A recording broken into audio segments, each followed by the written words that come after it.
and this is our plan of attack. Banks have become an essential trait to our democracy. So consider this justice. Thank you for listening to Revolution Radio at freedomslips.com, the #1 listener-supported radio station on the internet. Please help support this station so this battle can continue forward. Revolution Radio!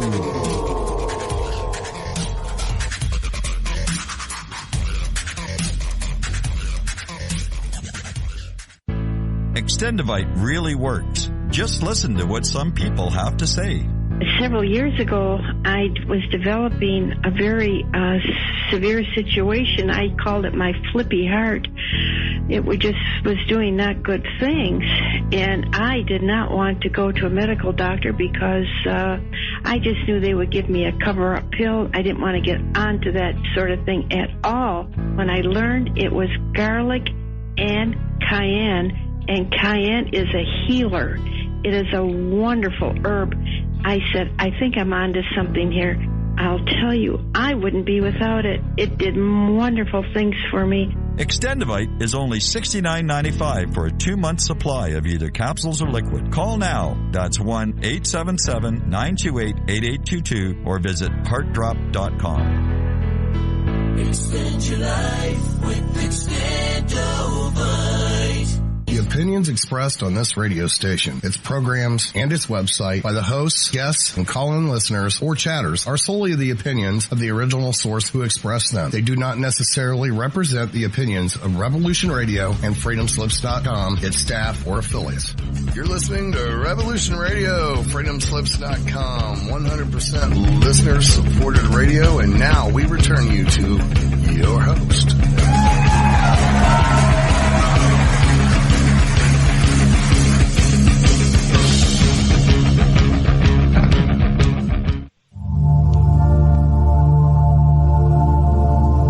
Welcome to Sacred Matrix, a divine paradigm of love and universal consciousness, with your host, Janet Kira Lessin and Dr. Sasha Lessin. Together, we transform the world. And now, here are your hosts, Janet Kira and Dr. Sasha Lessin.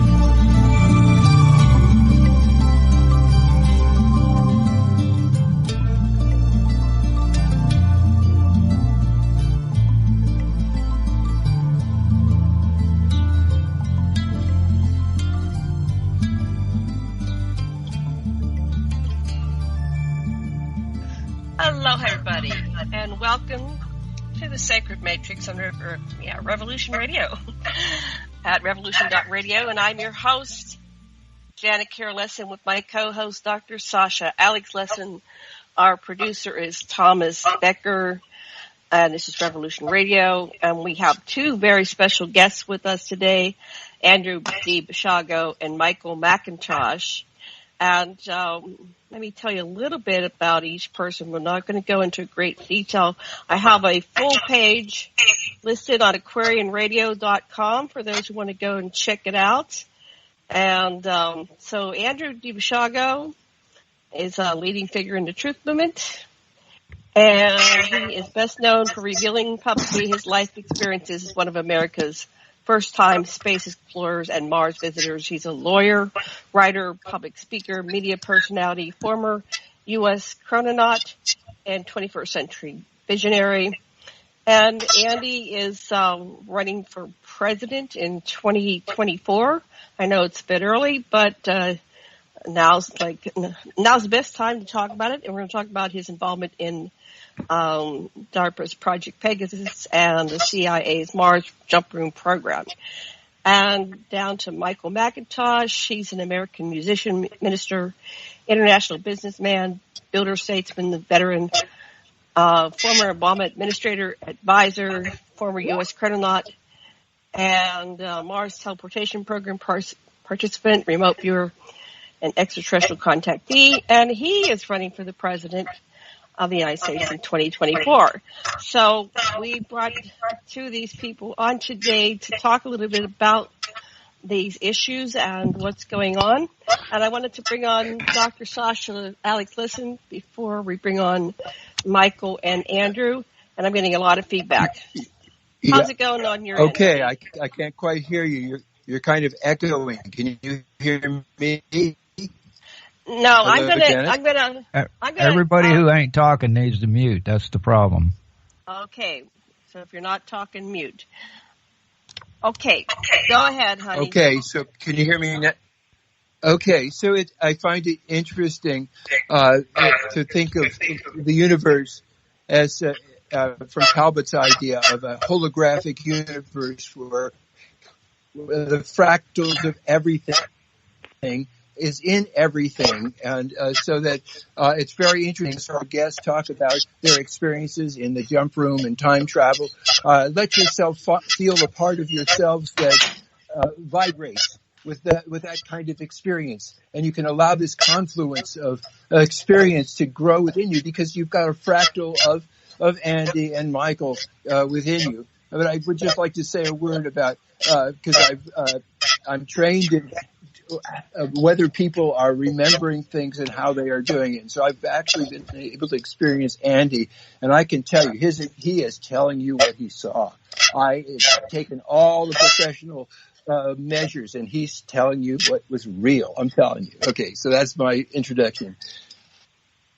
Okay, so how I want to do this, and I'm getting a lot of feedback. I might sign off and sign back on again for a second here, but let me get through this first part of the show. I would like to bring on Michael.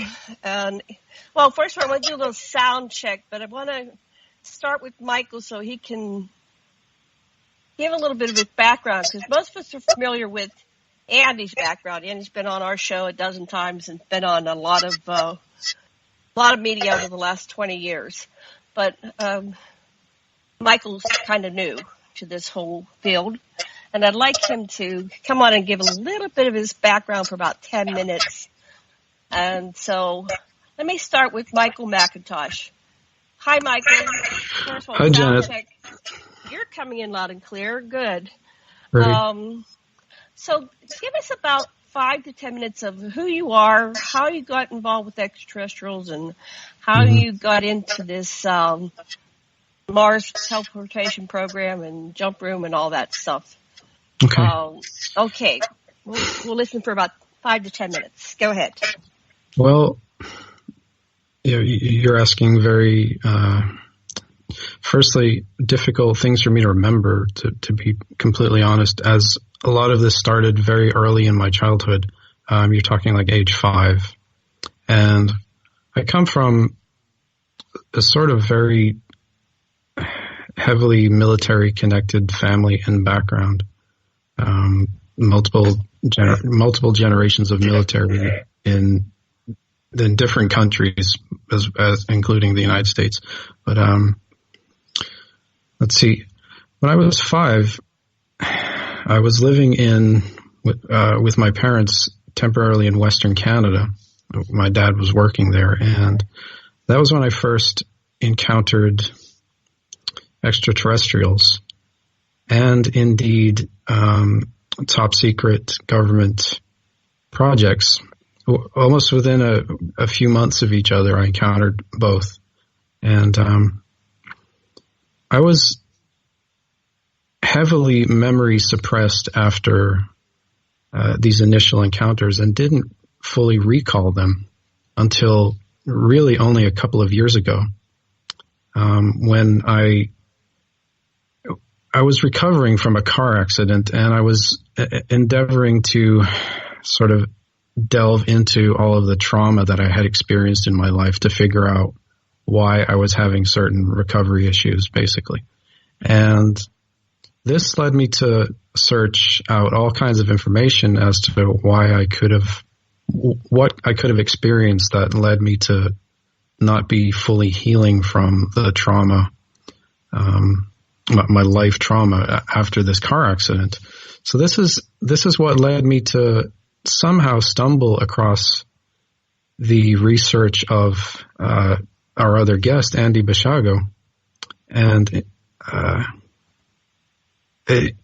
I don't know if he even recalls, but we ended up having conversations via social media and indeed on Skype, where he related to me his experiences. I was using another name at the time. I was using an alias, as I tend to online for security reasons. But and we haven't spoken in a couple of years. We were talking for a little while, like a couple of weeks, maybe a month. And he related all of his experiences to me with the Mars program and time travel. And I found it to be really interesting. And having been, over the course of my life, sort of someone who has, shall we say, explored very sort of unorthodox views of the world and the universe. I was very open-minded to the possibility, even probability, that he was telling me the truth, because I understand quite a bit by nature of my curiosity about the universe. But something more happened, and Andy talking to me actually triggered memories, what I believe to be memories. And I questioned this heavily for months. But after doing some more sort of regression therapy to figure out if this was actual memory that I was having, or if I was just creating memories, or what was actually going on, I came to the conclusion that I had actually experienced some of the same things that Andy had, and indeed been part of some of the projects that he had talked about, that he has talked about at great length. And I do remember Andy explaining to me that for some reason at that time period, a couple of years ago, 3 years ago, a lot of people who had been part of these projects were only just then beginning to wake up to the fact that they had been, because of the heavy memory suppression that was used to prevent people from recalling any of this. So I'm still kind of currently trying to access what's really in there in my memory. But I have fairly accurate memory of some experiences that were early in my childhood pertaining to extraterrestrial contact, the Mars teleportation program, and time travel. And right up to this day, I've been encountered and experienced contact with extraterrestrial beings who have, as far as I can tell, been interested in me since the time I was a child. And I believe I don't know if I'm have been selected to been part of some ultimate grand plan or project that they have in mind. But I believe that to be the case, and I believe that that will somehow eventually lead me to being president of the United States in the near future, and also Andy. So I believe you have 2 future presidents of the U.S. on the line here, Janet. That's interesting. So tell us a little bit about your first encounter with the extraterrestrial. What kind of aliens were they? What was the circumstances? What was going on? The first encounter was I observed a craft. I was camping in the Canadian Rockies one weekend with my parents and my sister and some friends of my parents. And I came out of my tent in the middle of the night and just to look at the landscape and the sky, because I had never really seen anything like that before. I'm from a city. I mostly have lived in the suburbs, which is not very conducive to looking at the night sky. So I really wanted to see that, and so I went out of my tent and looked at the sky, and I just remember seeing this gigantic craft. It was literally the size of a football field, and just hovering there, at 100, 200 feet above my head. And as a 5-year-old child, I just sort of stared at it and wondered, what is this thing? Is this some sort of plane or ship, something that I've never seen before? And I just didn't really, I guess as a 5-year-old, I didn't really think of it as anything unusual because I was only 5. I had nothing in my experience to compare it to. But it took off. It flew away very quickly, disappeared in almost a second. And that was my first experience with anything sort of out of the ordinary. Hey, if we could jump to the latest contact, did you get any kind of message from about how you and Andy should interact and what the potential of your interaction would be? Honey, shut off your other computer. I think you're getting feedback. All my computers are off, Janet. All of my computers are off. Okay. So I think it's well, I mean, I can just sort of look at that from my own logical standpoint. And I was just reading the page that you posted there, Janet. I think it's really interesting. I'm obviously, well, I don't know if I've made this clear, but I'm obviously very much a Republican-oriented person, and Andy is obviously seeking the Democratic nomination. But we also have a very similar set of experiences.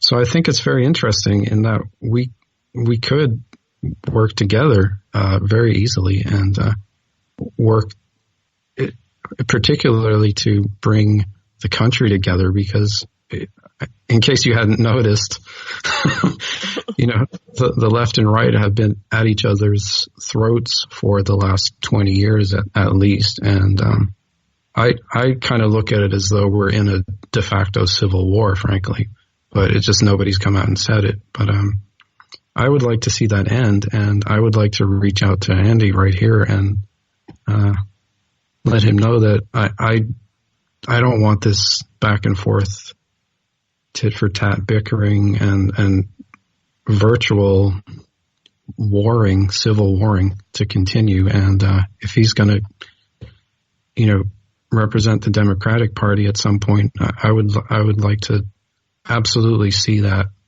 put an end to, and that would be a good place to start. Yeah, I see sometime in the future we won't have this type of politics, and maybe when they win, it'll be one from each side. If you have a Republican president, you'll have a Democratic vice president or something. You have to work together. And ultimately, we're all just human beings who want to see the best outcome for our country and ultimately the world and humanity. But we have differences of opinion and different viewpoints on things and different approaches to solving problems. But, we need to put the politics really aside and put the country first and put each other first. And I would like to see more of that happening. And I don't see it happening right now with Trump. I think he's I think he's equally as divisive as the previous administrations, the previous two administrations, and I think he really needs to change his tone if he's really going to be more effective. And I hope he does, but I don't see that happening over the next, Well, yeah. I want to get back a little bit to how you got to Mars, and then I want to go to Andy. So let's what do you remember about how you got involved with the Mars program? That was the original involvement. I was, I guess, 6 years old, and I was in kindergarten, and I guess I was at the time identified as someone with some sort of special abilities or exceptional abilities. I was always kind of a nerd, I mean, I love to read. I could read the newspaper when I was 3 years old. I could play music by the time I was 4. I've always been a fairly natural musician. I'm good with languages. I can speak 5 or 6 languages I can get by in. And I have, what I figured out later are actually parapsychological abilities, which I didn't really think were anything unusual. But I guess somehow I ended up on the radar of some government agencies at a very young age. And from age 6, I was asked via my kindergarten class by some men who just came into the school. Well, I didn't know who they were, but they seemed like nice people and they seemed trustworthy and like they wouldn't hurt me. So they asked me if I would help them with a project, with something, if I wanted to help. And I said, well, sure, why not? Why wouldn't I help grown-ups? I was a 6-year-old kid, and the natural inclination of a child is to want to help grown-ups. So I volunteered, basically, as a 6-year-old, to go with them to this, in this car, to a warehouse that wasn't too far from my school. And then they sent me via this teleportation device to California from Calgary, Alberta, where I still was at the time. And that's Wait, where. Tell us, what did this device look like? What was it like? Well, I don't know if you've ever shoplifted, but I have. In my teens, I got caught shoplifting, right? So when you're walking through the security devices at the store, and you have the tag that goes beep beep beep beep when you've stolen something or didn't pay for it, it looked kind of like those things that you walk through. that set off alarms. Thank you. But my daddy was rich. I could just buy it, Yeah, well, good for you. I come from, poor white trash background, so I stole stuff. I'm not going to lie. I stole an Aerosmith CD, actually, when I was 14. Go Boston. You got caught. Yeah, I got caught. Okay, so how did you know you were in California? Did they tell you? I didn't. Look, as I've said, I didn't remember any of this until, I didn't start remembering any of this until a couple of years ago. So this is all just new memories that I've acquired, and I just figured out that that's where I had been. It looked like California, it smelled like California. I think it was California. So there I was, and that was the day I met Barack Obama, and he was my sort of immediate supervisor, I guess. So I went with him. So you were how old, and how old was Barack? And by what name did you call him? Well, we didn't actually use names because nobody told us. Nobody told anybody whose name was it. Nobody told me what his name was anyway. I just I'm really good with faces. I remember faces, and I can sort of put names to faces later if I can match up the information somehow. That's really easy. But so I remember the face and the personality of that person, which is, it was him. Gotcha. So let's see. We went up in this building that I figured out was this building in El Segundo, California. It's now, I think it's now like a video game company or something, or pretending to be a video game company. But we went up a few floors in that building, and there was a desk and some woman sitting behind the desk who I can't remember her face or anything, her name or anything. But he had to check me in or something. So he said, okay, this is him, and she was like, oh, okay. So we went in this elevator and went up, and next thing you know, I could feel like I was maybe floating momentarily and passing through like the upper. I can almost remember seeing like passing through the upper atmosphere of the Earth, and then suddenly being like in this cavern, like an underground cavern, and I was there on what I believe was Mars with Barack Obama. And what made you think it was Mars? Well, what makes me think it was Mars was because later on we went out on the surface, and it wasn't Earth, I'll tell you that. There were creatures there that I've never seen on Earth anywhere. What do they look like? Well, there were a few different species that I had encounter with. There was what you call the gray aliens were there. There was another species there that wanted to eat us, that kind of looked like scorpions or something, like mixed with like a dinosaur. It was really, they were very hungry, and they were trying to eat us. How big are these things? Adult human size, probably bigger, actually. Yeah. And then there were somehow I linked up, while I was there, I linked up telepathically with Martian humanoids. Like I was able to, because while we were there, between the time that we were in the cavern and went out on the surface, there was a lot of time lapse. So I was relaxed, and I was asked to use my remote viewing ability to focus on certain coordinates on the planet and a certain time period. So I did that, and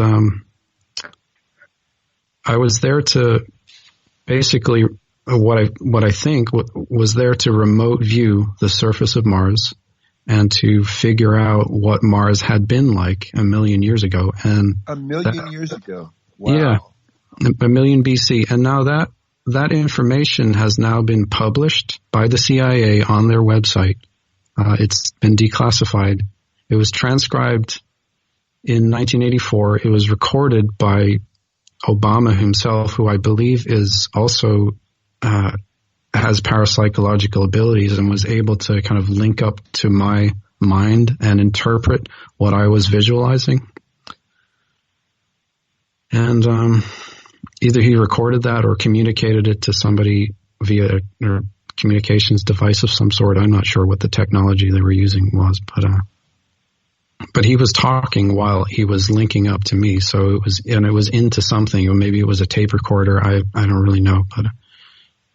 So what was it like a million years ago? What did you see? Yeah, what did I see? I saw that Mars had at one point an advanced civilization on it, and that some terrible cataclysm basically wiped it out. And yeah, that's what I figured out. And that information is published by the CIA on the CIA website. You can look it up yourself in Google. CIA remote viewing Mars 1981, I believe. Okay, I'll look that up. I've got the same information from Stuart Swerdlow and other people. Yeah. It definitely correlates with lots of other stuff that I've heard. Yeah. Yeah, and I've questioned all of these memories that have come to me to try to figure out if I'm crazy or I'm just imagining things, if I just want this to be true or something. But I'm telling the truth, the whole truth, and nothing but the truth to the best of my ability. So help me God. And I do believe in God. So I cannot tell a lie. You know what I'm saying? This is how does all this affect you emotionally in your life? It's overwhelming at times, frankly. And, it's difficult to come to terms with, especially because like so many people think this is insane, frankly. And, they think I'm insane probably for coming on the radio and talking about this. And But you know what?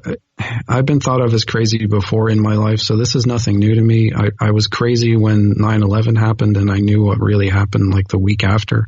I knew the truth about 9/11 the week after it happened, and I was telling everybody already.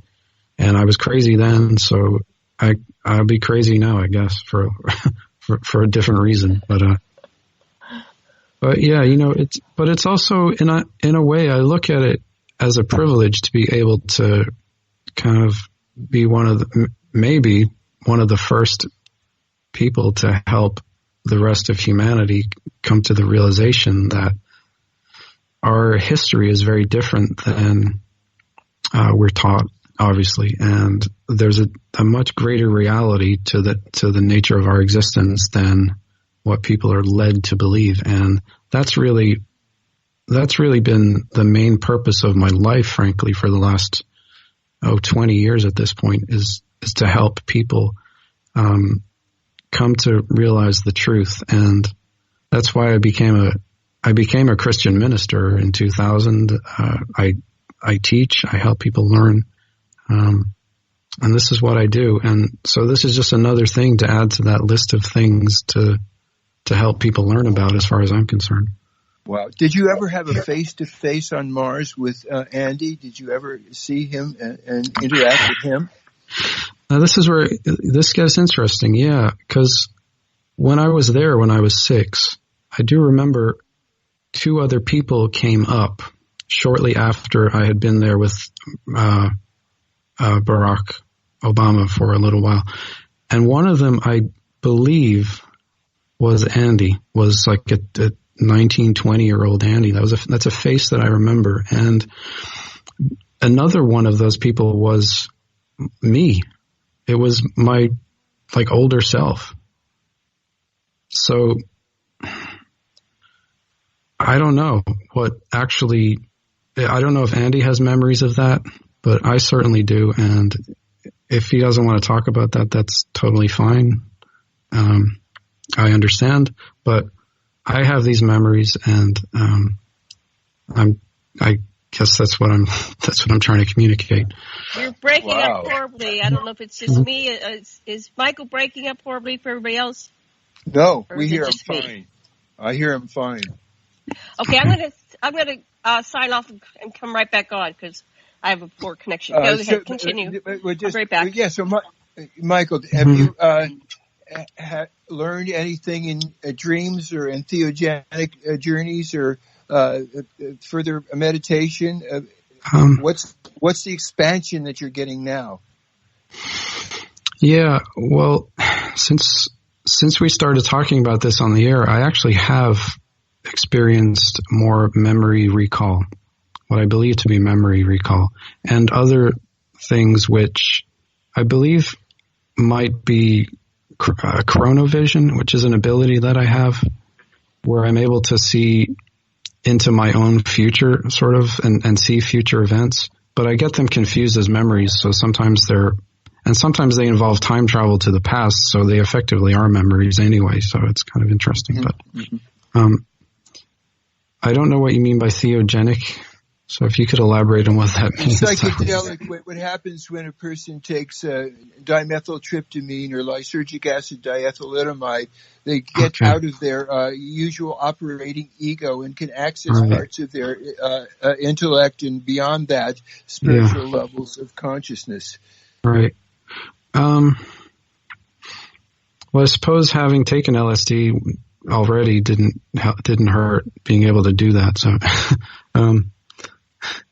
I had an interesting LSD experience that I'll perhaps relate to you at some point, but a long time ago. But let's see. Memory is difficult, especially when relating to the ego, I suppose, because the ego wants to suppress it naturally in order to that's right. fit in. I want to give Andy a chance to talk, and then we'll go back and forth asking each other questions and see if we can unravel this mystery, because we deal with people all the time that have memories that are trying to recover memories, and there's confusion, and then there's clarity, and of correlations. And so, Andy, are you there? I know you've been standing by. Yeah, let me say that just as a matter of first principle that, I've been speaking about my time travel experiences for 15 years now, and my Mars experiences for 10 years, and that it was my goal in bringing forward other Mars experiencers, and I have. I brought forward William B. Stillings, Bernard Mendez, the late William Whitecrow, and Ken Johnston Sr. So I can corroborate the accounts of Mars visitation by those four fellow astronauts. But this is, I have to acknowledge that I'm shocked. Shocked because I know this individual. He contacted me 2 or 3 years ago using a different name. That's correct. And what was that name, by the way, Michael? Remember what it was? I don't remember what it was because I've dealt with thousands of people. Yeah, I have used. I had an online alias for a long time, which was Zolimon. So perhaps right. I think that's how we were in contact. Right now I remember when you contacted me, and I even remember discussing USI with you when many of us were investing in USI. That's correct. Which was a German Bitcoin opportunity that folded in America and Canada. I do remember your story about being a Canadian youth who thought you may have gone to Mars at 5. But when we spoke, of course, you may have been recovering your memories. I remember now that there was no discussion of meeting myself or Barack Obama on the surface. Mm-hmm. Now, let me just basically respond to some of the things you've said. Yeah, I hadn't gotten that far in my memory recovery yet. First of all, I was trained with Barry Soetoro, and the individuals we've been able to identify as part of our training class were 5 of the 10 teenagers, possibly 6, and then Bernard Mendez. So when I was contacted by William Brett Stillings in spring of 2010, and then by Bernard Mendez in 2011, we were able to identify the 3 of us, as well as Barry Soetoro, who in 1983 changed his name to Barack Obama, Regina Elvira Dugan, who President Obama appointed the first female director and the 19th director of DARPA on July 20th of 2009, and the late William Cameron McCool, who died tragically on February 1st of 2003 while serving as the pilot of Space Shuttle Columbia. There was also a 6th out of 10 teenager. We think his name was Eric Schoenfeld, and that he was from San Mateo, California. But so we know who those 5 were. Basically, Andy, Brett, Barry, Regina, and Willie, and then Bernard Mendez, who was about 15 years older than the rest of us. We don't know who the other 5 young people who we were trained with, but we think, like I said, that one of them may have been named Eric Schoenfeld, but we've been unable to locate him. Perhaps he's deceased. Now, let me also say that, so we don't know everything about everybody who served. I do know that after we were trained in summer of 1980, and I started going to Mars via jump room in July of 1981, I went up by myself, and then in August of 1981, I went up with Courtney M. Hunt of the CIA. Know that we went up as a group of 6 or 7 people a couple times with Barack Obama, when he was still using the name Barry Soetoro. And I know that after I was paired with Courtney Hunt and William Stillings in the 81-82 time period, in 83 I was paired with Barry, as we knew him, Barry Soetoro, and Bernard Mendez. But I know to an absolute certainty that I had no contact with anybody younger than William Brett Stillings. I was born on September 18th of 1961. Barack Obama is 45 days older. He was born on August 4th of 1961. Barry Soetoro as I knew him.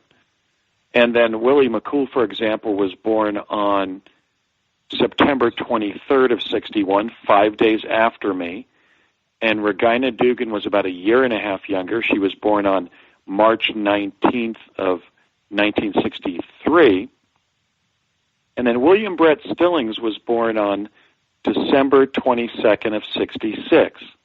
And when we were in training, he was the only individual, for example, who was too young to drink beer when we would have beer keg parties at night, even parties that our fathers and that Ed Dames would come to up there at College of the Siskiyous in Weed, California, where we were trained in summer of 80.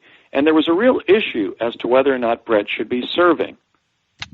But beyond him, an individual 5 years younger than me, who was 13 when we were trained in summer of 80 and 14 when we started going up in midsummer of 81, the next summer, I had no contact not only with any children on Mars, but until my nephews began to be born and my brothers, 4 years after I left the Mars Jump Room program, my oldest nephew having been born in 1988, I didn't have contact with any children during that period of my life. I mean, I was going to UCLA, I was writing for the Daily Bruin, I was working for sociologist Ivan Light, I was studying history during the day division, I was studying advanced math during the night division, and I was periodically going over to that El Segundo building and jumping into Mars. And I think between summer of 81 and my last jump in May of 1984, I probably went up about 40 times. And, Michael, I'm absolutely certain that I had no contact with children on Mars. Now, when we couple that with the fact that you contacted me several years ago, and I'm literally shocked that it's the same person, you had told me that you had memories of possibly going up to Mars, but you didn't implicate Barack Obama and I, and now you're running for president. And I have to be honest with you that while it's possible that because we can't prove a negative, you did have contact with Obama, you certainly did not have contact with me on Mars. And I have to also kind of add to the mix here that it's my impression that for the most part you've misappropriated my material. And like I said, I wanted to bring other jumpers forward. Now, let me go to the truth of my response to your description. You just described going to Mars via jump room, and you talked about going up into the upper atmosphere. But when we were in the jump room building, we never saw the Earth, and we never saw the atmosphere. We never saw the trip to Mars. The jump room was an elevator. It was a space elevator. It was the elevator at the El Segundo building on the West Coast, and the East Coast jump room, which was in the CIA headquarters to the left or west side of the George Washington Bridge in New York City. When we were going up to Mars in those two jump rooms, we were in an aeronautical repositioning chamber. In other words, we were within a closed area that doubled or had a dual use as an elevator, for example, in the El Segundo building. We didn't see the atmosphere. We didn't see the Earth from space. We didn't even see Mars on its approach. We were in the jump room building the entire time. And you just described going up via jump room and going up into the upper atmosphere and seeing it. And I'm sorry, but that's just not what the experience consisted of. So I really think that we have to explore the possibility that as a result of contacting me several years ago, and I remember you were a nice guy, and we had a number of conversations on Skype. I remember you told me how you were a musician. You told me something about your background in America, but that you were living with your wife and child in England. So I'm really shocked. I didn't know it was you. I did not know that the individual named Michael Macintosh was the individual who contacted me a number of years ago using a different name. But I'm just saying that I really think we have to explore what you remember, because as a matter of first impression, your description of the jump room experience is not accurate. I believe that you may be suffering from a situation where you've listened to my accounts, those of Stillings, of Mendez, and White Crow and Johnston, which have now been on the Internet for 10 years, and I think you're possibly experiencing a psychological phenomenon where our experiences have, in your mind, become your experiences. Okay, Andy, let's give Michael a chance to respond to that. Okay, so Michael, what do you think of what Andy's saying? Well, I certainly appreciate the input, and it definitely is something to consider. It really is. And I mean, I think that if these are real memories that I'm having, they happened when I was 6 years old, the very first ones. So the exact details may not be as I'm relating them, if you can understand that. I mean, when you were 6 years old, you probably remembered things not entirely as, you probably have memories from when you were 6 that aren't entirely as they really were. And especially if they were suppressed or repressed memories, they're definitely going to be fuzzy, and there are definitely going to be fuzzy details. But I do believe the overall, I still right now, despite what you're saying, do believe that the overall account is accurate and true and really did happen. Now, I can understand if you don't remember, perhaps, or you don't. I'm not trying to implicate anybody in anything, because I do believe something else that is a detail relating to this whole experience, and that is that I actually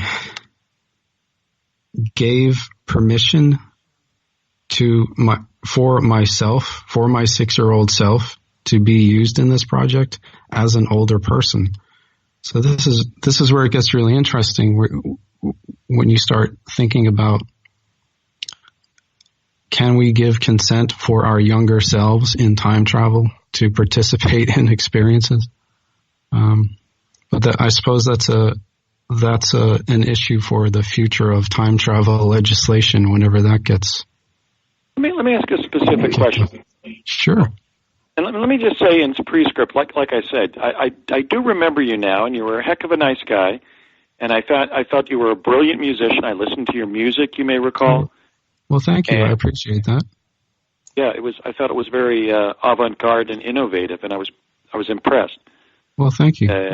It wasn't my type of music, but I realized as a former musician myself, I think I mentioned that to you, that I'd played alto saxophone for 8 years, and I thought you had ability, and I think I remember telling you that. So I now realize who I'm dealing with. But let me just say, to sort of countervail what I just said, that I did not work exclusively with Obama or any other jumper. It was very much like college, where you might have class with your friends from the dorms, or another class in one particular class, and then see them for 5 or 6 or 10 more classes, and then see them again a year later. That's kind of what it was like. It was kind of like serving in the military, in that sense that I wasn't partnered with any particular person I was trained with, whether it was Stillings or Mendez or Sotoro or Dugan or McCool. I was never exclusively paired with any of them. So I cannot, in fact, discredit the possibility. I cannot deny the possibility that Obama brought you up there, but I certainly didn't, and I do not remember having contact with you. Yeah, and I'm not saying you did. I'm not saying that it was you that was responsible for that, and that it was, in fact, Obama who brought me up there. But even then, what I'm saying is that Obama was not responsible for my being brought up there, that indeed my future self was responsible for giving permission to bring my 6-year-old self up there. Well, you did say something interesting, and let me respond to that. You said you might have been brought up there to communicate psychically with the Martians, That's an interesting comment, Janet. Let me address that, Janet and Sash, and Mike. Sure. Yeah. Let me address that, because that's very interesting. I'm now writing my book about my Mars experiences. I've blocked out 150 chapters. I've completed my book about Pegasus. It's 300 chapters. I've now blocked out the chapters and written about 5 or 6 of the chapters for the Mars book. And I've already described to my transcriber, because I've been dealing with vision problems for a couple of years now. And by the way, I don't know if I'll be able to run for president in 2024 unless my vision is improved even more with more surgery. So that's more or less a dream right now than a goal. I just wrote the chapter in which I described the fact that one day Courtney Hunt of the CIA and I were greeted at the mouth of one of the jump rooms. There were about 7 or 8 around Mars. And we were met by one of the indigenous Martians. They're the ones with the pointy ears and the long faces and the spindly bodies. I've compared them to the appearance of the German actor Max Schrank in the classic German horror film, I believe from 1928, called Nosferatu. They had a very haunted look, not unlike, I've compared them to the Marty Feldman character Igor in the Mel Brooks film Young Frankenstein. They had a very haunted, recondite, quite frankly, a pretty ugly look, at least in the adult males, although their young females and their children had a lot of neoteny and looked like attractive young Asians, sort of like Tibetans. But the adult males looked very sickly, to put it kindly. And so Courtney and I were greeted by this sickly adult male, Homo Martis Martis, and basically one of the indigenous Martians. And when we were walking behind him, he was walking very quickly across the terrain, away from the jump room, towards his residence, because he wanted to show us his residence. How Courtney Hunt set that up for us, I do not know, because we did not communicate with the guy. There was no language exchange between, verbal language exchange between the three of us when he picked us up to walk over to his residence and show us his residence underground. I had been told that the Homo Martis Martis would occasionally jump one of our astronauts and kill them and eat them, that they were cannibals of us, that they viewed themselves as being a different humanoid species and they could make lunch of us in the same way that not several, but 5 or 6 predator species could possibly do as well. And as I was walking behind him, I thought, oh, great, he's going to take us to his residence and kill us and eat us. And without saying that, he looked back at me and cackled because he overheard what I had said completely psychically. I did not say a word. And yet this indigenous Martian looked back at me and stopped walking momentarily and looked at me like Marty Feldman playing Igor in Young Frankenstein and cackled, laughing at what I had just said to myself. So my point here is there was a psychic dimension to the Martian humanoids known as Homo Martis Martis. I did not encounter any psychic back and forth when I met 3 Martian astronauts of the Homo Martis Terris species, who are basically our genetic cousins on Mars, being the descendants of the Earthlings who went up there in prehistory, antiquity. But I have to be honest, because I am a servant of reality and of the truth, and I have to say that at this point I've changed my opinion because I do remember my conversations with Michael. I found him to be intelligent and credible when he told me that as a young Canadian he went to Mars. But then again, while all of us has been working to recover what happened to us, there may be some overlay of material from other claimants. That's another psychological phenomenon that we have to watch for. But I want to just say that I've modified what I thought I was going to accomplish in this interview. I thought I was going to basically be knocking Michael out of the water, and I did not realize the person I was dealing with because of his name change. But I would like to ask a couple of questions to determine whether his memories cohere with the actual experience of going. So let me just say that I'm open-minded now, much more open-minded than I was before this interview. I'm amenable to discussing this much further with Michael. I remember his intelligent, sort of laconic way of talking. I remember our conversations. And I really feel that he was just starting to remember when he contacted me 2 or 3 years ago. And it sounds like he now remembers more. That is true. That is definitely true. I was just starting to remember because, as I said, I had been in a really bad car accident, and I was suffering all kinds of... Yeah, I had been experiencing all kinds of trauma. Yes, I remember discussions of that. Yeah, right. And I was trying to, address that by facing, the best way to overcome something is to face it head on. But that's hard if you can't remember everything that you've encountered, and trauma can be difficult to get through if you've been injured. I don't know if you've ever experienced that, but I'm sure you have. But, it's okay. You're gonna reroute it.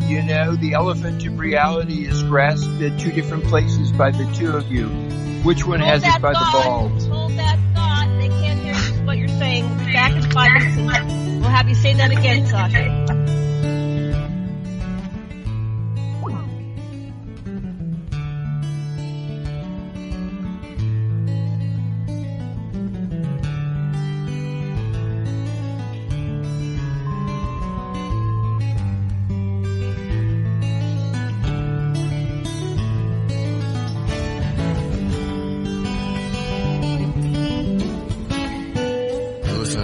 Radio at freedomslips.com. And we'll be right back after this message.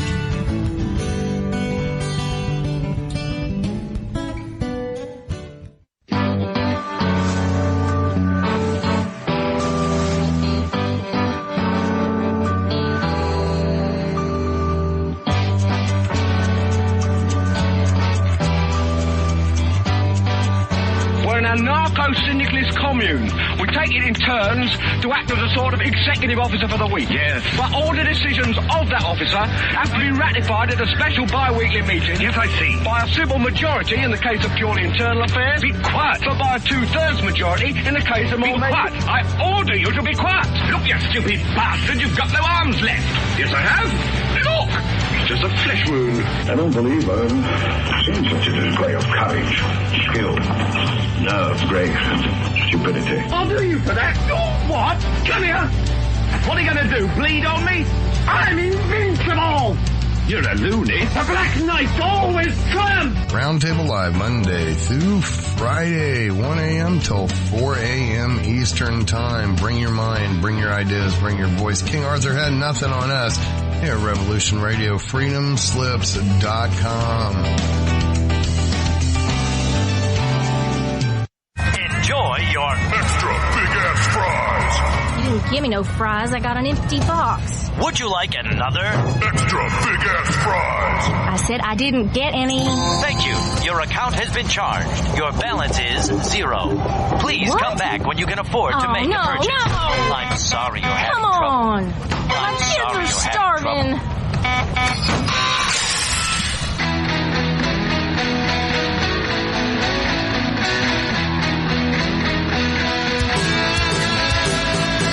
Thank you for tuning in to Revolution Radio. Here at Revolution Radio, we believe in freedom of ideas, freedom of speech, but above all, we believe in freedom of existence through self-reliance. This station is 100% listener supported, and as a fundraising promotion, I have a kick-ass free gift for a $100 donation. 35,000 seeds. 25 years in the freezer.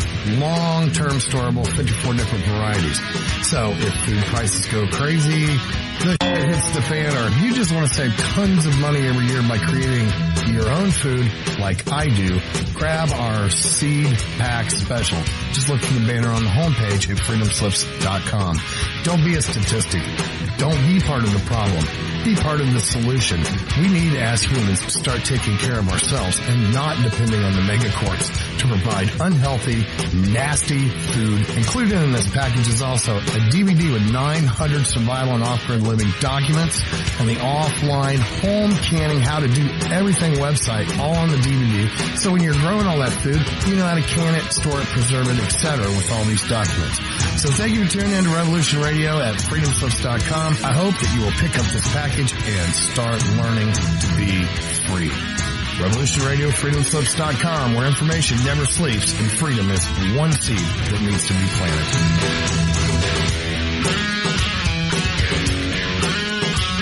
What we do in life, it goes in eternity.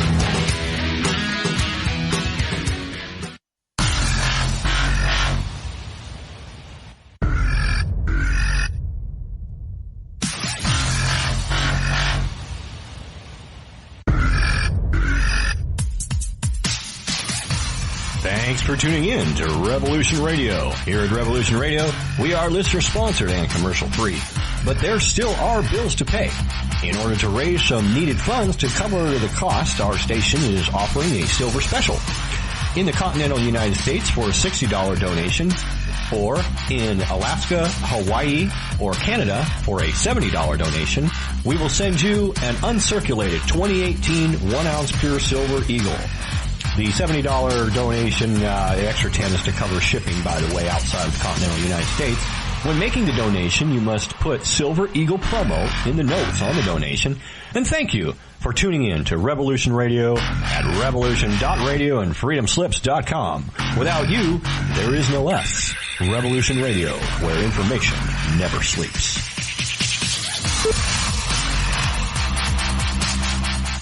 It happens more often than we can imagine. In my case, I was sitting at home, and out of nowhere, I just started feeling uncomfortable.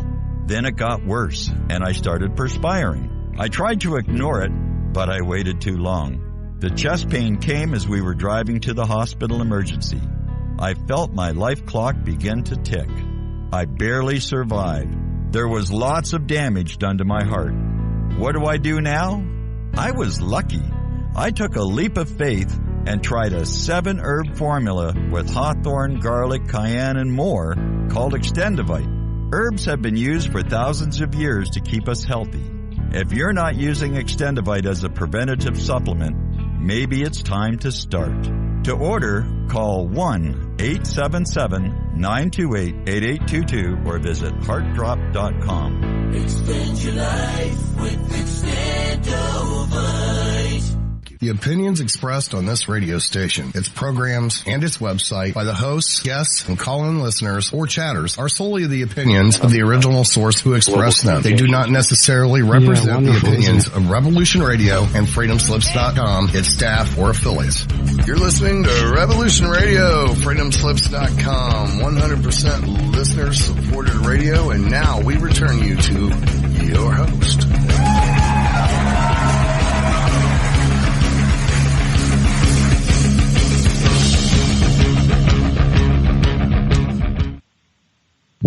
Aloha and welcome back to the Sacred Matrix on Revolution Radio. And I'm your host, Janet Carroll Lesson, with my co-host, Dr. Sasha Alex Lesson, producer Thomas Becker, and guests Andrew D. Bashago and Michael Macintosh. And we're connecting the dots and figuring out the riddle. But before we get back, I'd like to remind everybody to please, and somebody please mute, you're making a lot of background noise, to please go over to revolution.radio to the donation button to make a donation, because we really need your donations. We got hacked recently. Our chats, we're trying to recover things. We're working triple overtime, and we need donations to help us keep on the air, literally. Okay. Before we went on the break, Sasha was talking, and of course the music was going, so we don't know what he said. So I'm going to pass the stick to Sasha, and then he's going to bring back Andrew and Michael. Sasha, what were you saying when the music was going? Well, okay, if I may, to iterate again, we had reached the point where Andy did not remember any children that he saw on Mars, and as Michael and he started talking, they realized that they were just perhaps grasping the same elephant of reality, and one of them had it by the trunk and the other had it by the balls, but it was the same elephant, and that's where we got. So that we find this phenomenon on our program all the time, that people start describing their experiences and they kind of fit other people's and they resonate off, and suddenly we're getting a bigger picture, like we're putting all these puzzle pictures together, and I think it's totally fascinating. Well, time travel is really a weird thing. Michael mentioned arriving on Mars in a sub-basement, to grossly generalize what he said. And I remember going up to 7 or 8 different jump room receiving facilities, and all of them were underground. He also gave us a reason of why Obama would have taken him up there, which is that he was a psychically gifted child. And as I described before the break, when I went on a tour with one of the Homo Martis or indigenous Martians with Courtney M. Hunt of the CIA, who was my second Mars training officer, I said to myself, well, how do we know this guy's not going to be eating us? Because we had been told that occasionally they would eat one of our fellow astronauts for dinner, you know. And this Homo Martis looked around and cackled at me because he could hear what I had said inside my mind. So there was a psychical dimension of the experience interacting with the Martians. But I would like to ask Michael what he remembers of specific issues, if I might. If I might ask a few questions of him to see if his experiences correlate. Speak directly to him. To Michael. Michael, I want to know, do you remember anything on your body before going up? Do you have any memories of anything being attached to your body? To my body before going up?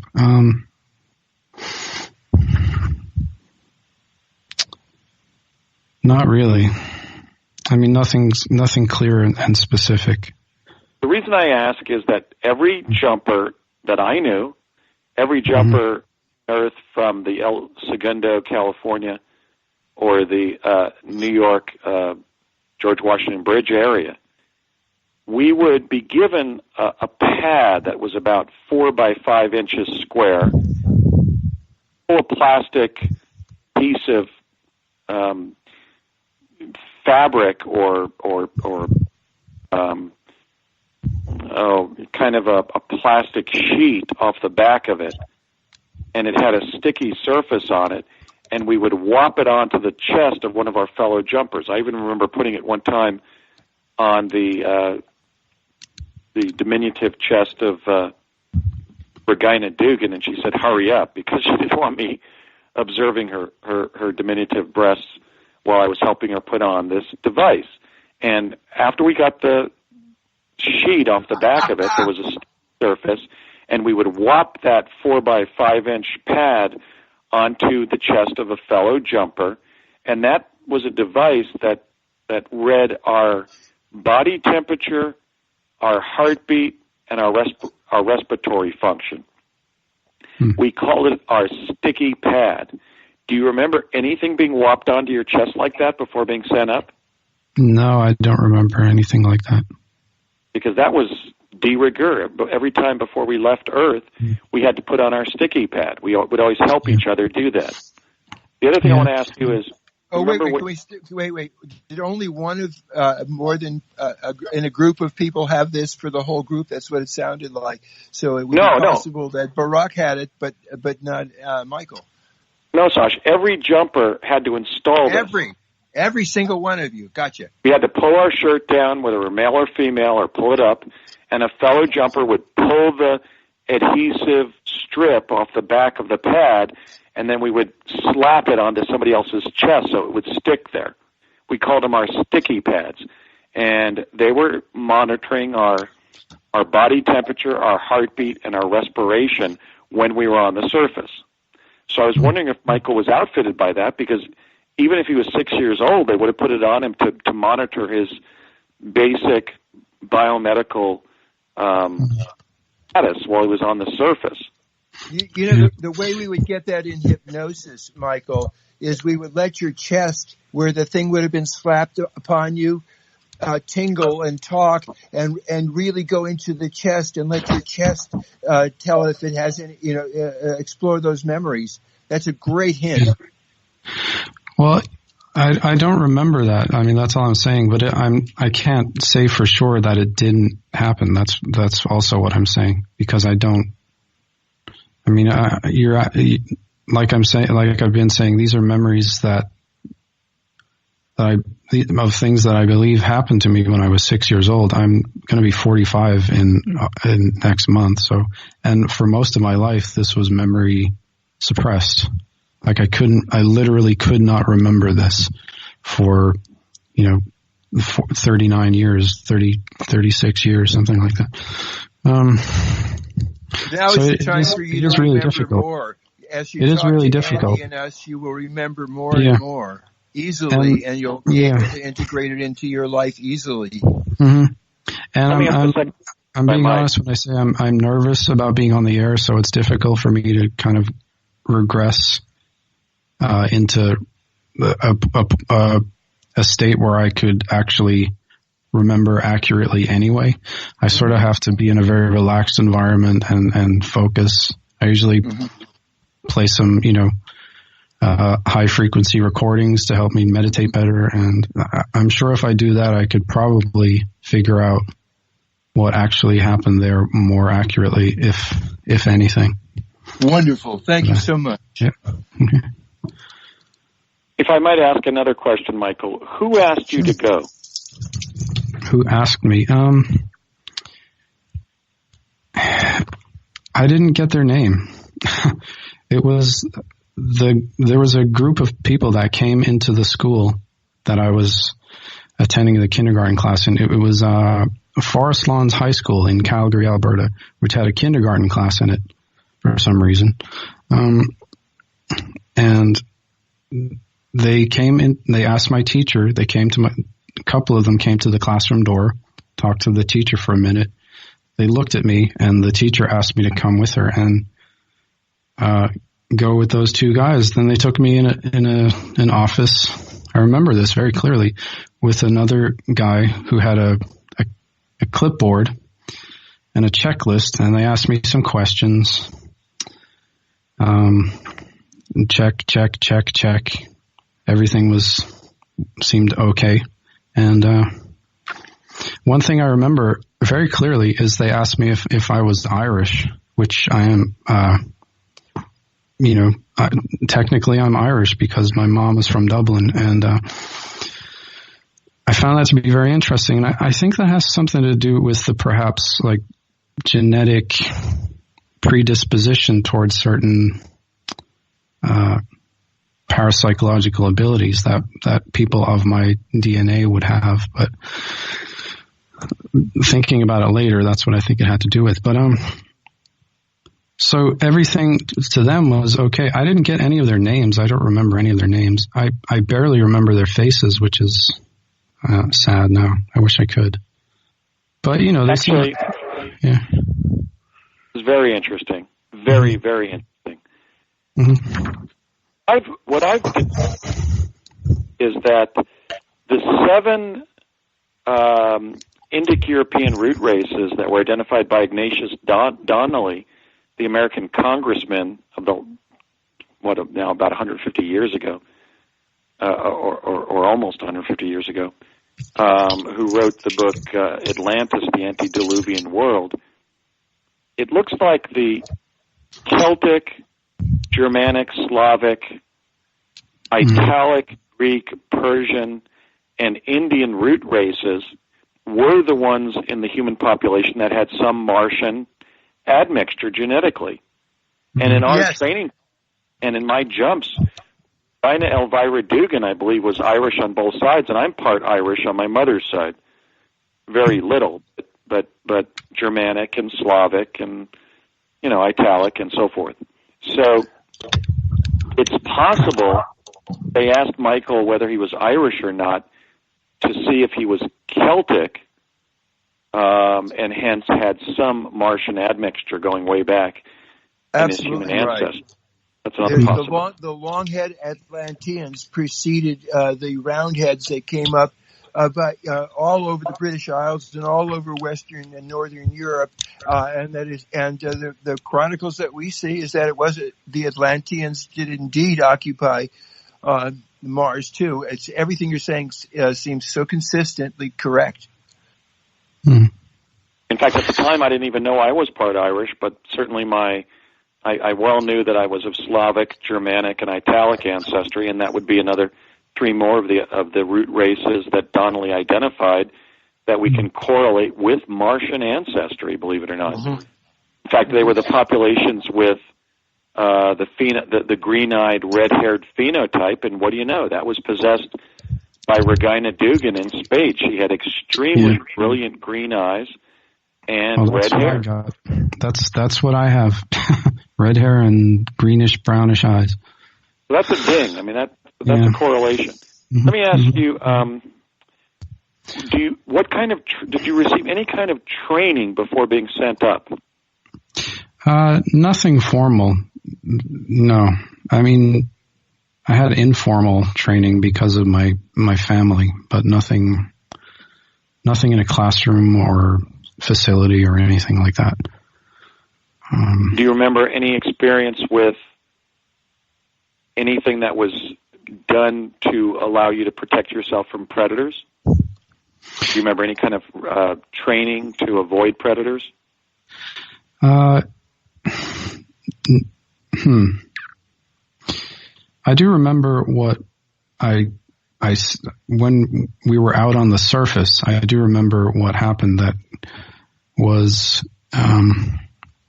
I got really angry as a 6-year-old, and I started to get mad. I'm like, what am I doing here? You know, that's what I shouted that to the person who was right next to me, which was Obama, as far as I remember.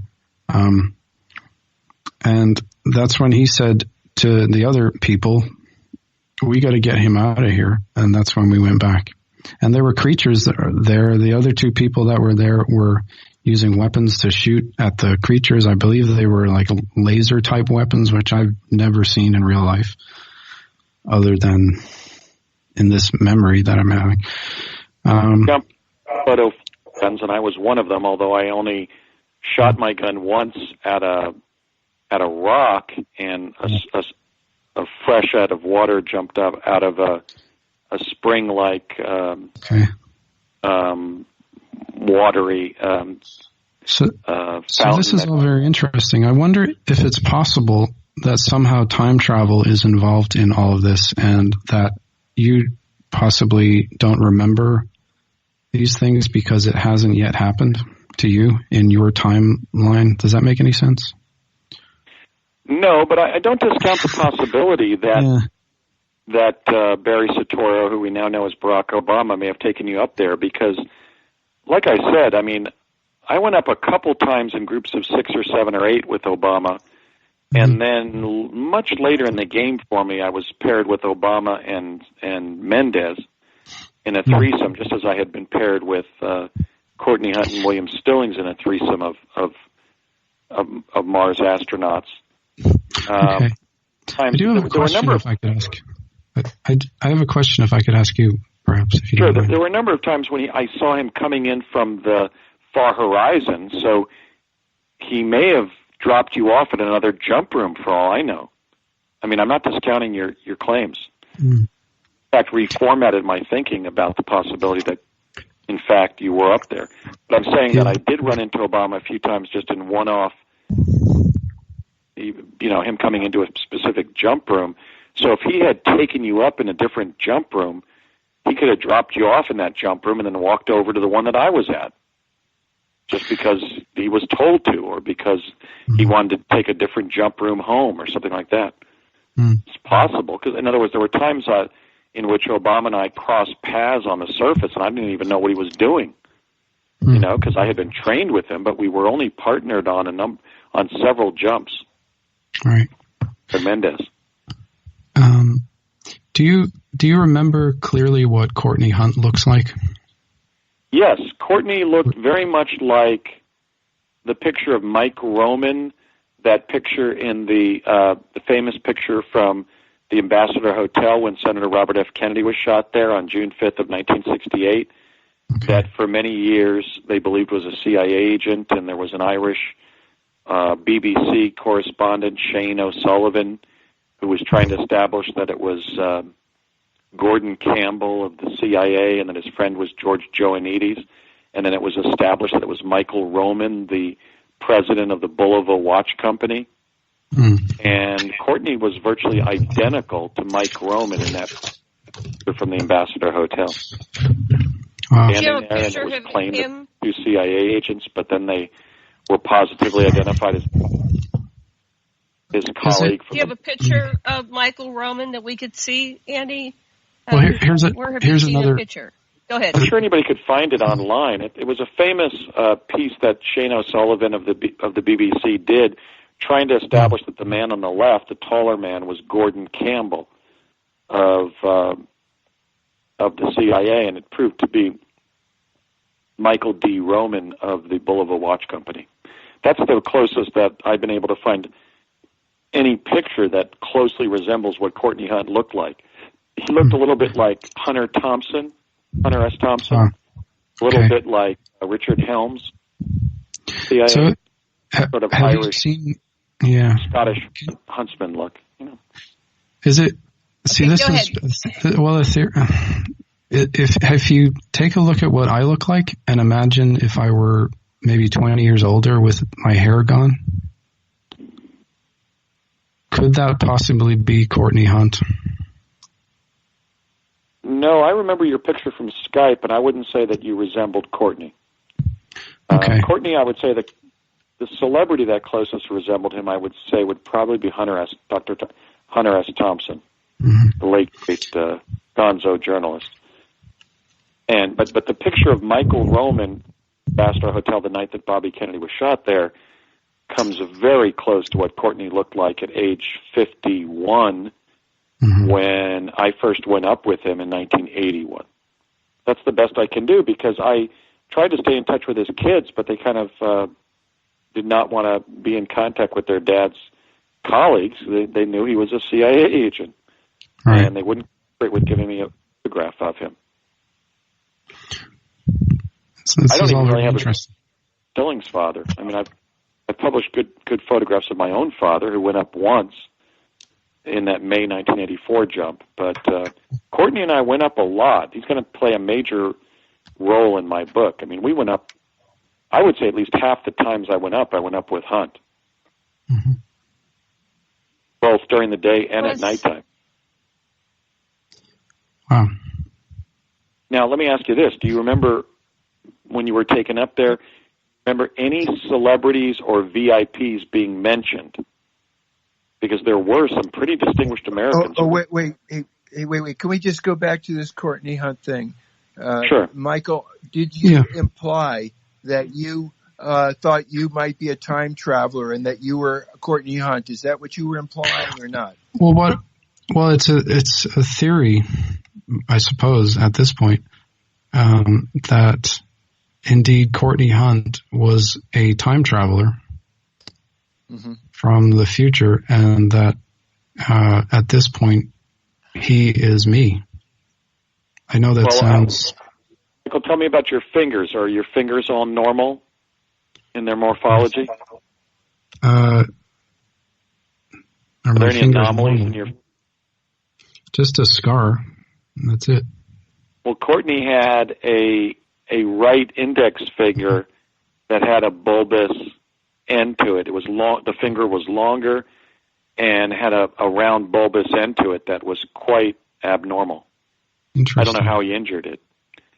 Now, and another theory that I have is that perhaps with the use of and the aid of advanced technology, perhaps acquired from extraterrestrials, that a person could easily appear to be someone else, present themselves as another person. Or looking at it using a devil's advocate, is it possible that you've so identified with my story that you've even conjectured that you are Courtney Hunt? Because I knew Courtney from 1981 to 2001, and I knew him around the time he passed away, around 2005, and there were some anomalies about him traveling in time in the sense that he told me he was born in 1937, and yet when I met him in 1981, he was already 51, indicating that somehow he picked up 7 extra years.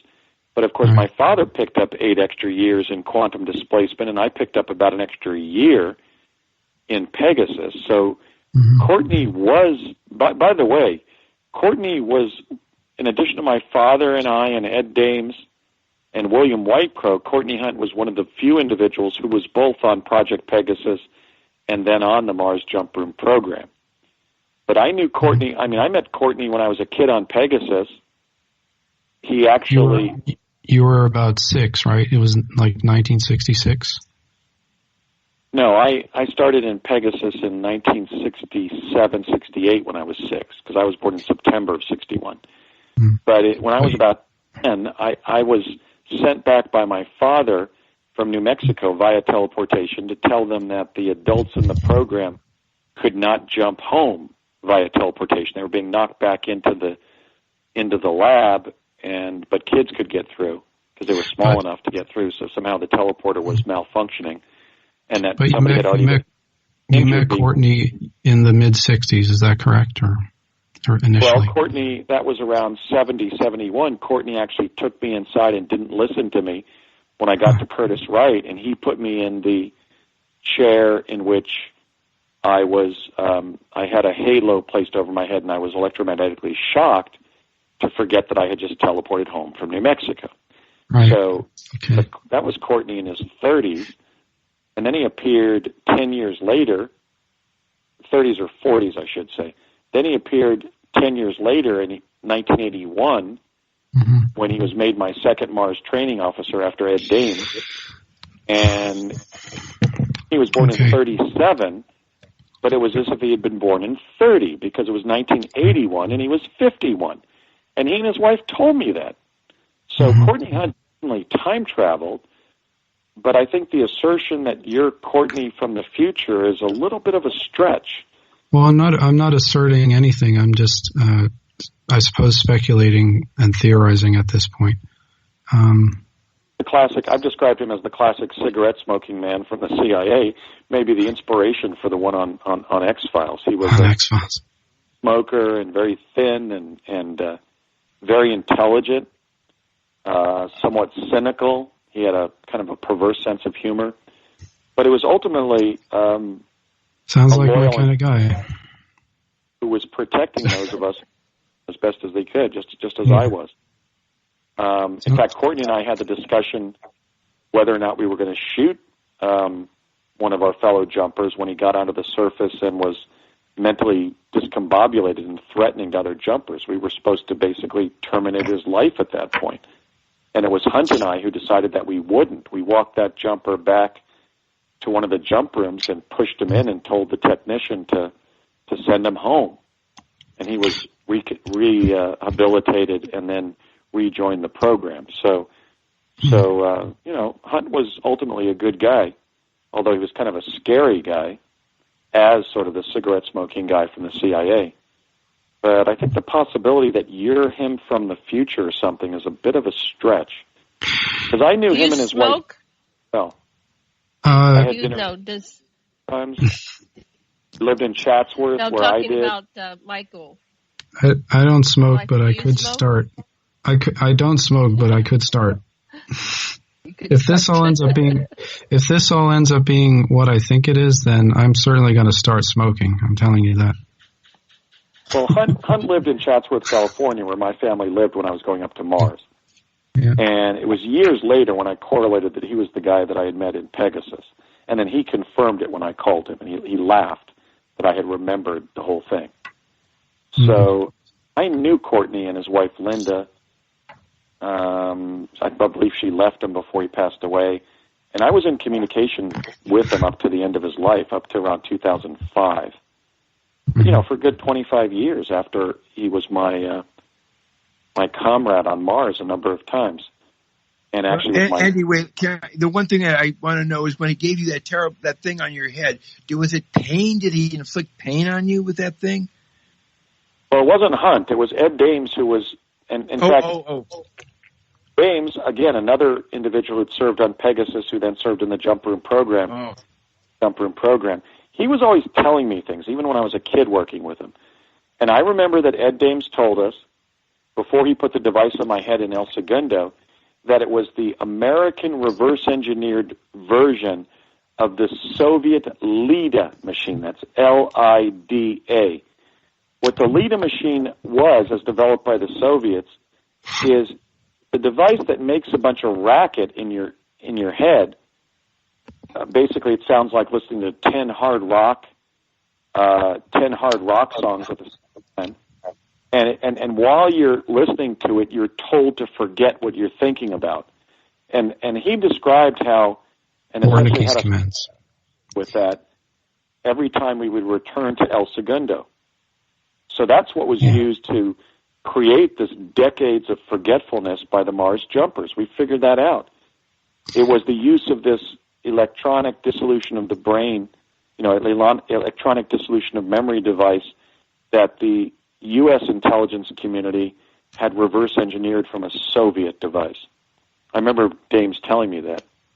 Wow. Thank you. But Hunt was more or less a trainer and then a jumper. And he was really involved. And it was my impression he had gone up there much earlier. And by the way, when I would take a telecommunications disc up there about 10 years before the so-called floppy disks, which are the 3 1/4-inch rigid disks, computer disc, about 10 years before it came out in the commercial sector in this country, before going pretty much in the 83, 84 time frame, I would go over to a printing contractor over in Santa Monica and then drive over to El Segundo and jump up to the jump room that we called the corkscrew because of its conch shape. And I would then walk about a mile across the surface, through this dilapidated brick city. That's where I would frequently see either the women or the children of the Homo Martis Martis looking out at me from behind windows and doors inside those buildings in that dilapidated brick city. And I would then give that to a telecommunications expert on the surface. And that's one thing I wanted to ask Michael. When you were up there as a child, did you have contact with anybody that you were transmitting information to? No, the only person that I had any sort of interaction with, and it wasn't even verbal communication, was Barack Obama. Well, you did have an unusual. He was from a CIA family. His mother and his grandfather were CIA, and he is not either American-born or Kenyan-born. He was born in Indonesia, and he was still using the name Barry Soetoro. I asked him his name, and he was not yet using the name Barack Obama. I didn't learn his name Barack Obama until I ran into him in Los Angeles in a completely different context in summer of '83. In terms of your memories of interacting with Obama in the Mars Jump Room program. If he was still jumping to Mars, he would have been using the name Barry Soetoro. Do you remember him being called Barry? I don't remember any names at all being used by anybody, actually. Well, there wasn't a lot of that, really. Yeah. I think that I get the impression, though, that Barry Obama had been informed that the young boy, a.k.a. me, that he had in his company was somehow was going to grow up to be the president, Michael Macintosh. This is what I've... Yeah, I want to cover that. If I might jump in. Cover that. We've got about half an hour left. Well, here's the thing. I do believe that we're both going to end up being president. Still. Well, Michael, one interesting thing you said is, of course, that you were an American growing up in Canada. And I would be remiss if I didn't share everything I know, or corroborate rather your experiences. And that is, Courtney Hunt made a number of references to the Canadian connection. And I've never mentioned that. Well, we know for a fact that, the U.S., Canadian, British, Australian, New Zealand militaries all work in conjunction and have for a long time. Good. And anybody with network, the Five Eyes and our intelligence communities all cooperate generally. But I mean, in the time there, from 81 to 84, when I was going up to Mars, he made several veiled references to the Canadian connection, and I have never shared that with anybody. I don't even think I mentioned that to you when you called me 3 years ago or so, or 2 years ago, told me about the fact that you were an American child growing up in Canada when you went to Mars. Yeah. But I've been holding that back, and I must acknowledge that Hunt did use that term, and he never explained it to me. And it could have just been a reference, as you say, to the UK-USA network, but I think it was something more specific to the Mars Jump Room program. Maybe it was the fact they were utilizing Indian children. Yeah, or there is, there are teleportation rooms in Canada as well that are being used by the American government in cooperation and with the full permission probably of the Canadian government. I mean, it's not really much of a secret that the CIA does operate in Canada and has permission to do that, has had permission to do that for a long time. Homeland Security, U.S. Homeland Security is, for instance, covers all of North America, not just the United States. So there's always been collaboration and cooperation between, especially Canada and the U.S. because,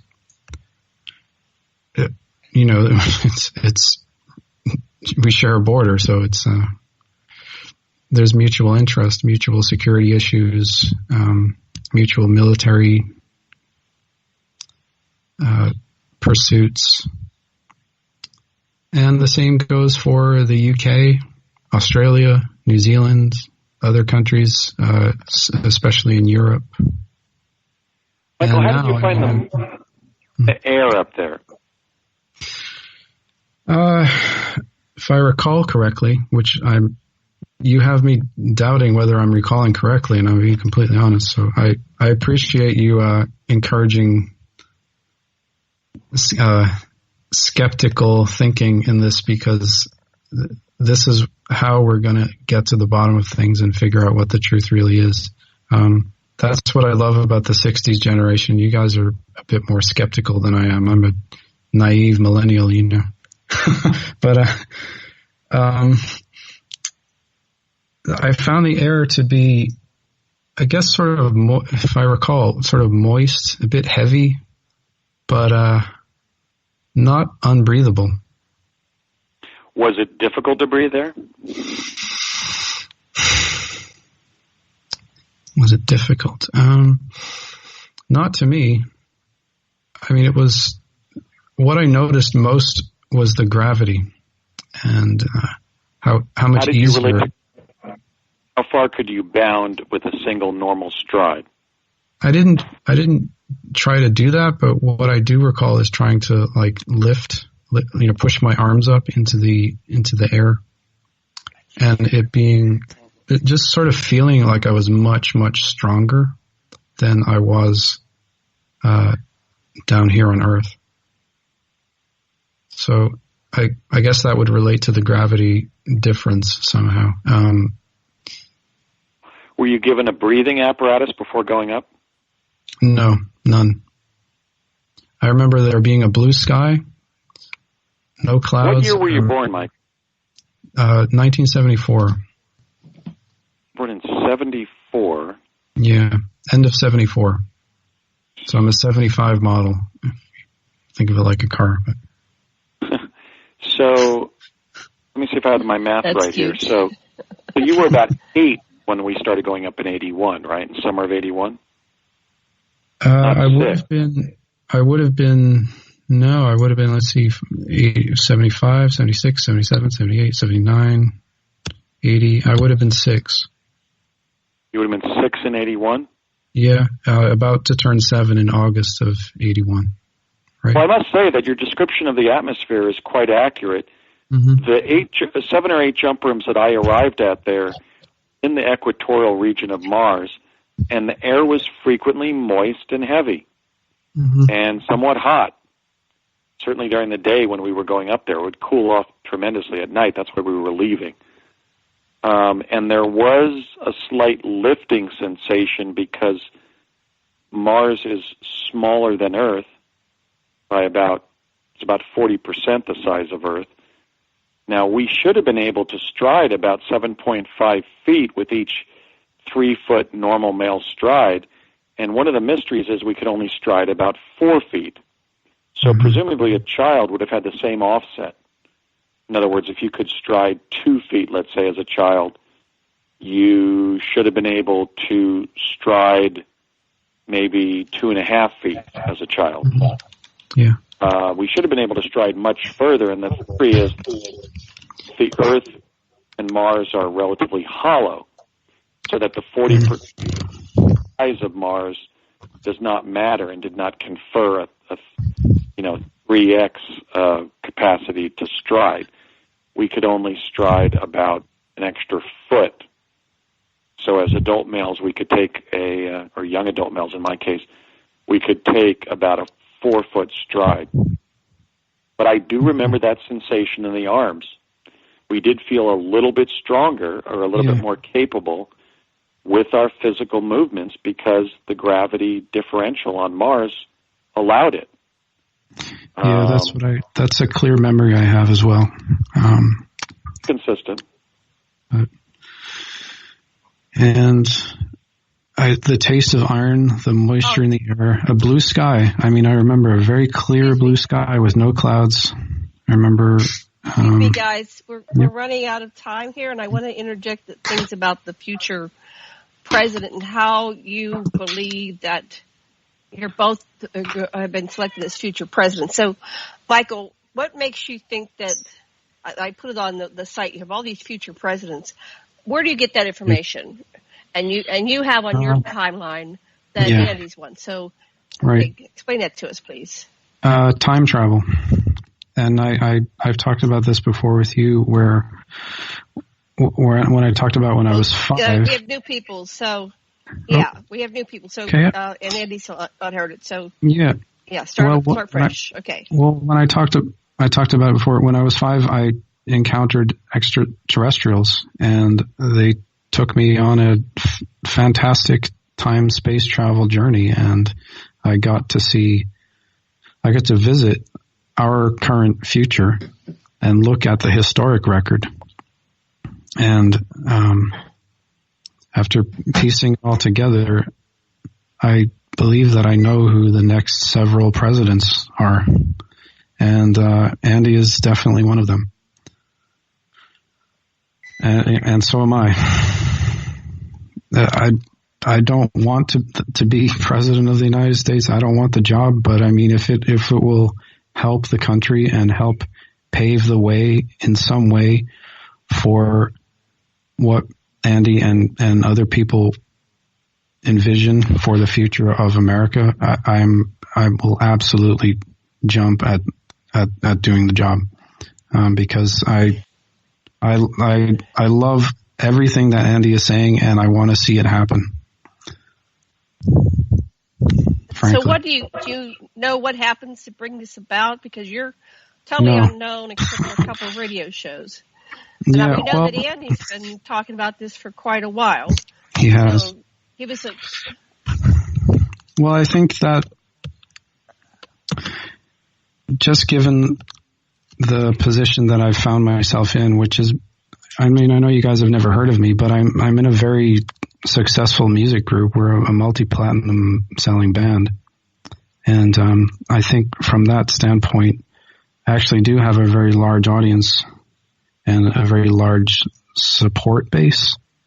I am more sort of closely aligned with the I suppose, Republican side of the political aisle. But ultimately, I consider myself like more of a rational centrist, really. And I don't know, I just see that if that is going to happen for me, it's going to happen sooner rather than later. And if it's going to happen for Andy, it's going to happen after certain sort of geopolitical issues and socio-political issues have already been cleared up, so that he can just jump right into what he wants to get done rather than have to clean up other messes first that are really in the way of what he wants to get done. And what is that? What are the issues that have to be cleared up? Well, I mean, I'm sure you can understand that there are huge security issues relating to the declassification and making public of not just time travel, but teleportation, especially teleportation, because we can't really put teleportation stations all over the planet if we're going to have terrorists who are going to want to teleport bombs here, there, and everywhere and hurt people. We have to understand what we're really dealing with, and that is the fact that we have to proactively engage in the prevention of this type of thing happening before we can make these things publicly available. I don't think it's unsafe to disclose their existence to people, but I think it's unsafe right now and for some time to come to make them publicly available. Until we can really solve the issue, especially relating to terrorism. And that's what I believe my area of expertise is security and geopolitical matters, getting together with people from different countries and working together to solve our mutual problems that we share, that international that different countries share, and that international bodies such as the United Nations would like to see resolved. I really believe that I could be very effective in reducing or even completely eliminating the threat of terrorism before we make this stuff public. And I believe that will be Andy's job.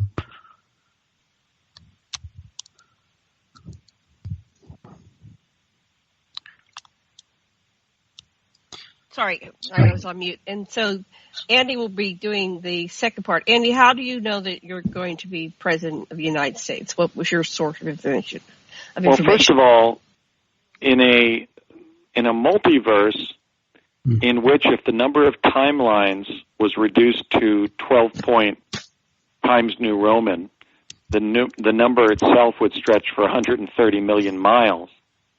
I don't know that I'm going to be president. What I do know is that when I was serving in Project Pegasus as a child, going back now to the late 60s and early 1970s, when it was detected that I was going to be the primary whistleblower about Project Pegasus, my father and I were traveling in the second half of summer of 1971 down to a amphitheater at the Sandia National Labs, adjacent to the Kirtland Air Force Base, northeast of Albuquerque, New Mexico, and we were pulling up scenes from my future.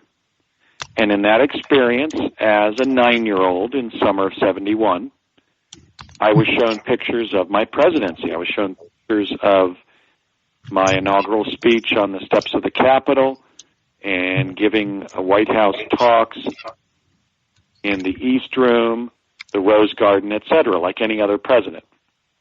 And then 10 years later, when I was in training for the Mars Jump Room program at College of the Siskiyous in Weed, California, one day William Stillings looked up at Barry Soetoro, who we now know as Barack Obama, who got up to ask a question of Ed Dames during our break between lectures. And Brett Stillings' father, and Brett has already gone on the record remembering this, Brett's father said to Brett, what do you think, or how do you like being in a Mars program like this with a future president? And Tom Stillings nodded at the back of Barry Soetoro, Barack Obama.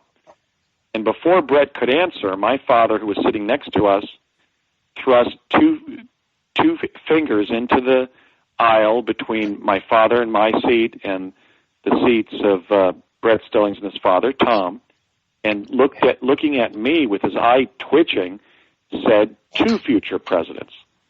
And then later during our Mars Jump Room training program, during August-September of 1980, at College of the Siskiyous, my father and I drove Barry Soetoro from Weed, California, where College of the Siskiyous is, up to the Hoopa Indian Reservation Airport, which is a small regional airport.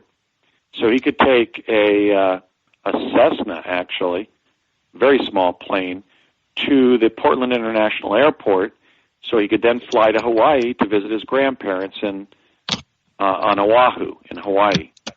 That would be Stanley Ann Dunham's parents, Stanley Armour Dunham and Madeline Dunham.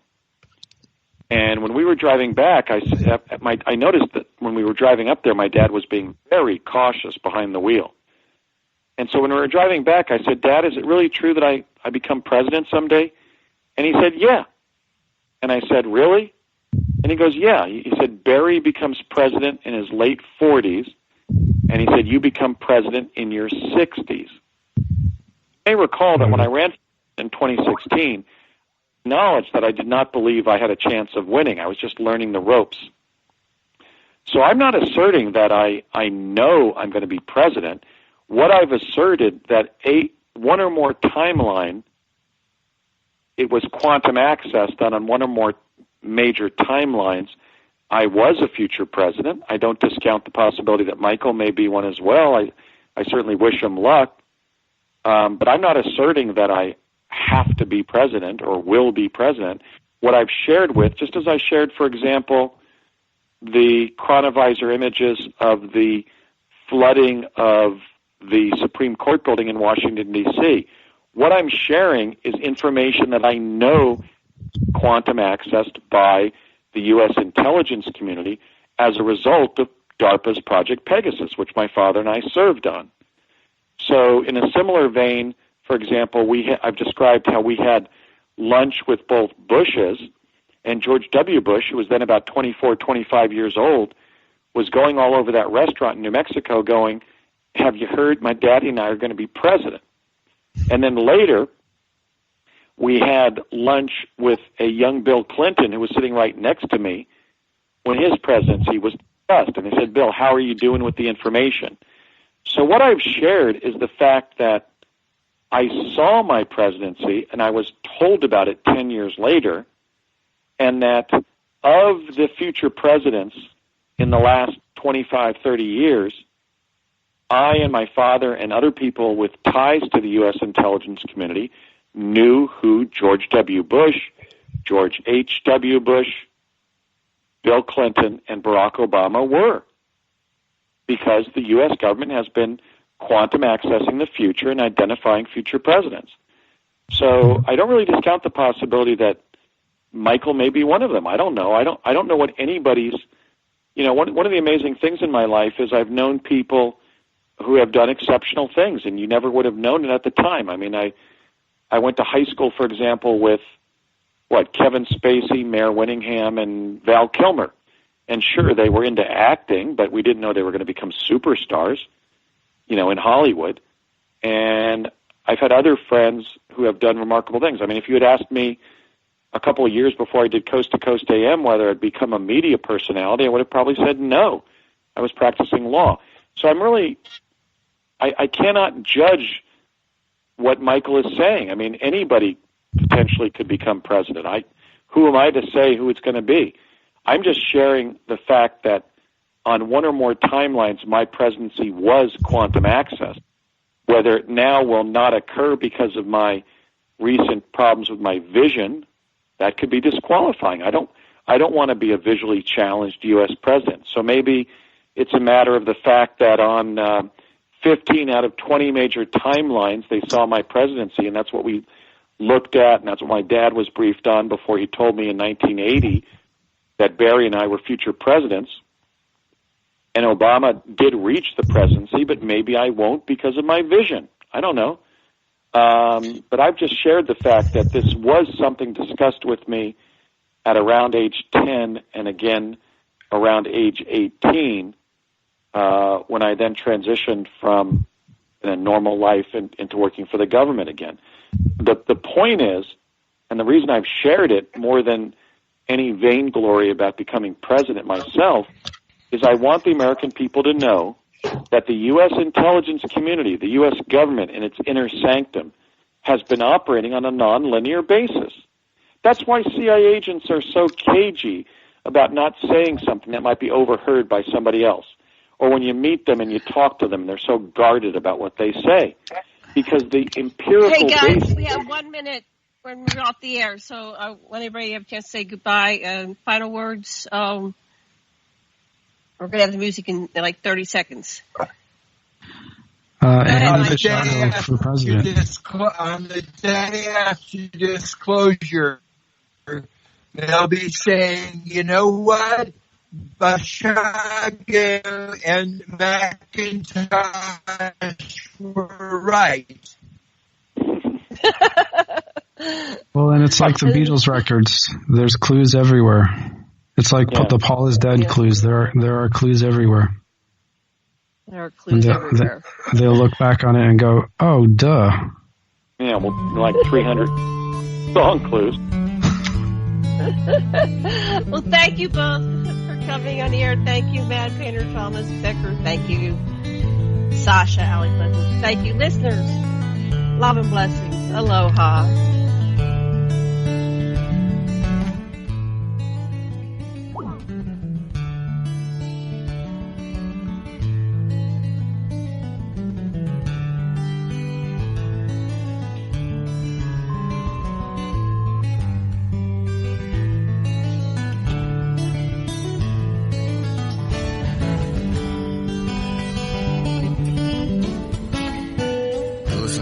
Radio at freedomslips.com, and we'll be right back after this message.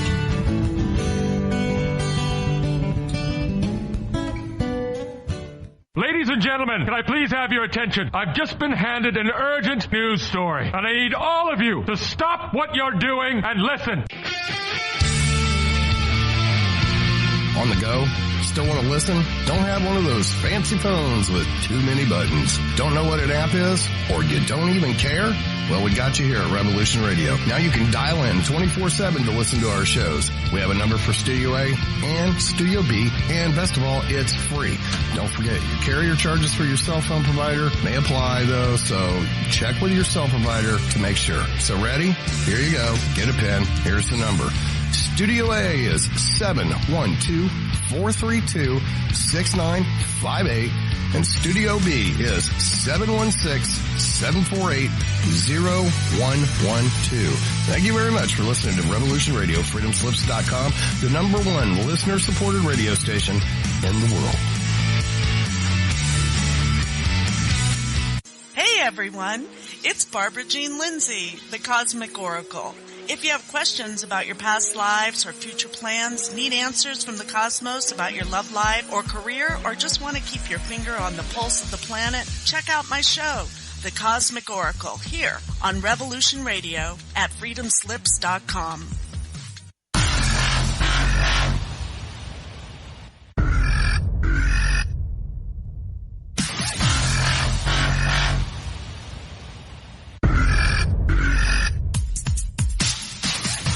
Thanks for tuning in to Revolution Radio. Here at Revolution Radio, we are listener-sponsored and commercial-free. But there still are bills to pay. In order to raise some needed funds to cover the cost, our station is offering a silver special. In the continental United States for a $60 donation, or in Alaska, Hawaii, or Canada for a $70 donation, we will send you an uncirculated 2018 1-ounce pure silver Eagle. The $70 donation, the extra 10 is to cover shipping, by the way, outside of the continental United States. When making the donation, you must put Silver Eagle promo in the notes on the donation. And thank you for tuning in to Revolution Radio at revolution.radio and freedomslips.com. Without you, there is no us. Revolution Radio, where information never sleeps.